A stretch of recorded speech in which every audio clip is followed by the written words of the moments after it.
तो बच्चों, क्या हालचाल? क्या हो अगर मैं आपसे ये बोलूं, आप ये चैप्टर बहुत अच्छे से याद कर सकते हैं। तो आइए देखते हैं लेखक के बारे में। रस्किन बॉन्ड एक भारतीय लेखक थे। उनका जन्म 19 मई 1934 को हिमाचल प्रदेश के कसौली में हुआ था। वे एक अंग्रेज थे लेकिन गुलाम भारत में पैदा हुए थे। रस्किन बॉन्ड ने 500 से ज्यादा उपन्यास, कहानियां, निबंध और कविताएं लिखी। इनमें से ज्यादातर रचनाएं बच्चों के लिए थीं।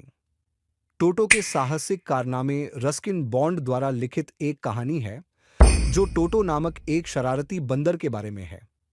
यह कहानी मनुष्य और जानवरों के बीच के रिश्ते के बारे में है। यह कक्षा 9 की अंग्रेजी की पाठ्य पुस्तक का एक अध्याय है। टोटो एक नन्हा सा बंदर था। लेखक के दादाजी ने एक तांगे वाले से टोटो को 5 रुपये में खरीदा। जब भी घर में कोई नया पक्षी या जानवर लाया जाता तो दादी माँ हमेशा नाराज हो जाती और शिकायत करती। इसलिए टोटो की उपस्थिति को उनसे छिपा कर रखा गया। दादाजी और लेखक ने टोटो को एक छोटी सी अलमारी में रखा। उसे दीवार पर पड़ी हुई खूंटी से बांध दिया गया। कुछ घंटों के बाद देखा गया कि टोटो ने दीवार के रंगीन कागज को फाड़ दिया था। उसने दीवार पर घड़ी खूंटी को भी खींच कर निकाल दिया था। उसने लेखक के स्कूल के ब्लेजर के भी चीथड़े कर दिए थे। निस्संदेह वह एक बहुत शरारती बंदर था। टोटो को नौकरों के आवास में एक बड़े पिंजरे में रख दिया गया। दादाजी के अन्य पालतू जानवर भी वहीं रहते थे, किंतु बंदर किसी भी पालतू पशु को रात में सोने नहीं देता था। दूसरे दिन दादाजी को देहरादून से सहारनपुर अपनी पेंशन लेने के लिए जाना था। वह टोटो को भी अपने साथ ले गए। बंदर को एक बड़े काले टाट के थैले में डाल दिया गया। सहारनपुर तक टोटो थैले के अंदर ही रहा, किंतु रेलवे के घुमावदार फाटक पर उसने अपना सिर थैले के बाहर निकाल लिया। उसने टिकट कलेक्टर को एक चौड़ी मुस्कान दी। टोटो को टिकट कलेक्टर द्वारा कुत्तों की श्रेणी में रखा गया। उसने टोटो के भाड़े के रूप में 3 रुपए लिए। लेखक की दादी मां ने टोटो को अंततः स्वीकार कर लिया। अब उसे अस्तबल में एक जगह दे दी गई, परिवार का गधा नाना के साथ। टोटो और नाना कभी मित्र नहीं बने। टोटो को ठंड से भरी सर्दी की शामों में गर्म पानी का स्नान करने में बहुत आनंद आता था।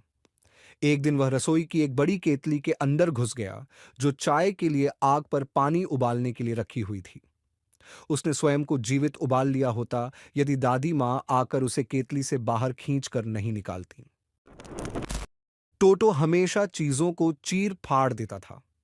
जब भी लेखक की कोई आंटी उसके पास जाती तो वह उसकी पोशाक पकड़कर फाड़ने की कोशिश करता। एक दिन खाने की मेज के बीच में एक बड़ी प्लेट में पुलाव रखा हुआ था। टोटो चावलों को अपने मुंह में ठूंसने लगा। जब लेखक की दादी मां चिल्लाई तो टोटो ने उसकी तरफ एक प्लेट फेंक दी। लेखक की एक आंटी भागकर आगे आई। टोटो ने उसके चेहरे पर एक गिलास पानी फेंक दिया। उसने पुलाव की प्लेट उठा ली और एक खिड़की से बाहर निकल गया। वह पूरी दोपहर कटहल के पेड़ की शाखाओं पर रहा और धीरे धीरे प्लेट में से चावलों को खाता रहा। फिर उसने पेड़ से प्लेट को नीचे फेंक दिया। जब प्लेट टूटकर टुकड़े टुकड़े हो गई तो वह प्रसन्नता से चीखने लगा। लेखक का परिवार प्लेटों, कपड़ों, पर्दों और दीवारी कागज का अक्सर होता नुकसान सहन न कर सका। इसलिए दादाजी ने टोटो को वापस तांगे वाले को केवल 3 रुपए में बेच दिया। तो बच्चों, हमें यकीन है कि आपको ये कहानी पसंद आई होगी। इससे संबंधित प्रश्न और उत्तर चाहिए तो आप कमेंट बॉक्स में हाँ लिख दीजिए, तो मैं इससे संबंधित प्रश्न उत्तर की भी वीडियो बना पाऊं। और अगर आपको फर्स्ट चैप्टर की स्टोरी देखनी हो तो आप आई बटन पर क्लिक करके भी देख सकते हैं, या डिस्क्रिप्शन पर लिंक दे दिया है, आप उस पे भी जाकर देख सकते हैं। तब तक के लिए अलविदा।